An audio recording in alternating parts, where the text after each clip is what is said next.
بسم اللہ الرحمن الرحیم۔ یقین اور تڑپ ہو تو اللہ تعالیٰ کو ساتوں آسمان پر ڈھونڈنے کی ضرورت نہیں پڑتی، وہ تو شارک سے بھی زیادہ قریب ہے۔ دل میں اللہ کا نور پیدا کرنے کے 3 اسباب ہیں: فانی دنیا سے کنارہ کشی، آخرت کی طرف رجوع، موت کی تیاری، اور تمہاری آخری منظر اللہ تعالیٰ ہے۔ دنیا میں سب سے زیادہ مطمئن وہ لوگ ہوتے ہیں جو اپنے معاملات اللہ تعالیٰ کے سپرد کر دیتے ہیں۔ رب کے عشق میں ایک مقام وہ بھی آتا ہے کہ دعا تو دور کی بات ہے، انسان صرف سوچتا ہے اور رب نواز دیتا ہے۔ نہیں مایوس میں اپنے رب کی رضا سے، کیونکہ بدل جاتی ہے قسمت دعا سے۔ جب لوگ تمہیں تکلیف میں اکیلا چھوڑ دیں تو جان لو کہ اللہ تعالیٰ تمہارے کام کا ذمہ خود لینا چاہتا ہے۔ اللہ تعالیٰ کو پسند ہے وہ دل جس میں مخلوق کے لیے درد ہو، اور وہ آنسو جو خوف خدا کے لیے گرے۔ اور تمہارا رب جس چیز کو تمہارے قریب کر دے تو اس میں حکمت تلاش کرو، اور جس چیز کو دور کر دے اس پر صبر کرو۔ اپنے رب کے سامنے اپنی کمزوریوں کا اعتراف سچے دل سے کرو، وہ انہیں تمہاری قوت بنا ڈالے گا اور انہیں سے تمہیں مضبوط کرے گا۔ بے شک وہ تو ہر شے پر قادر ہے۔ بے شک میرا رب تو وہ ہے جو انسان کے اندر کی اذیتوں کو جاننے والا ہے۔ اللہ کے ذکر میں مصروف رہنے والے کبھی بھی دنیا کی محبت میں غافل نہیں ہوتے۔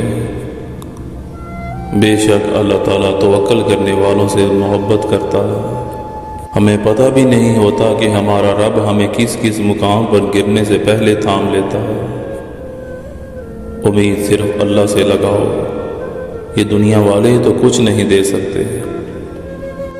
جب انسان ٹوٹ کر چکنا چور ہو جاتا ہے تو اپنے آپ کو سمیٹ کر رب کی بارگاہ میں حاضر ہوتا ہے، اور وہ پاک پروردگار ایسے سمیٹتا ہے جیسے انسان ٹوٹا ہی نہیں تھا۔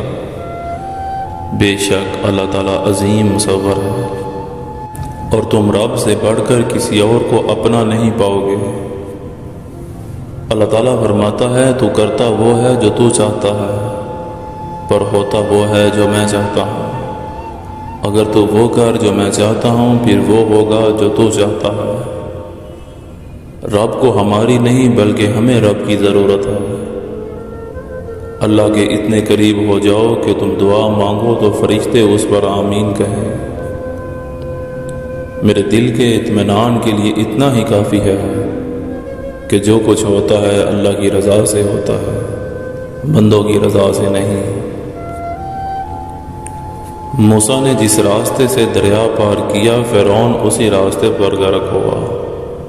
راستے نہیں رہبر بچاتے ہیں۔ یوسف علیہ السلام جانتے تھے کہ سارے دروازے بند ہیں، پھر بھی بند دروازے کی طرف دوڑ پڑے، اور اللہ نے ایک ایک کر کے سارے دروازے کھول دیے۔ کبھی اگر لگے کہ سارے دروازے بند ہیں تو یہ جان لو کہ تمہارا اور یوسف علیہ السلام کا رب ایک ہی ہے۔ اللہ تعالیٰ جب کسی کی مدد کرنے پر آتا ہے تو لامعلوم سے کوئی سبب پیدا کر دیتا ہے، اور نہ ہونے سے ہونا نکال دیتا ہے۔ جب کسی کی مدد کرنے کی نیت کرو تو اللہ پاک گنجائش نکال ہی دیتا ہے۔ رب کہتا ہے کسی کو تکلیف دے کر مجھ سے اپنی خوشی کی دعا مت کرو، لیکن اگر کسی کو ایک پل کی خوشی دیتے ہو تو اپنی تکلیف کی فکر مت کرو۔ اللہ ہی تو آس ہے، اللہ ہی تو امید ہے، اللہ ہی تو سچ ہے، اللہ ہی تو آسانی ہے۔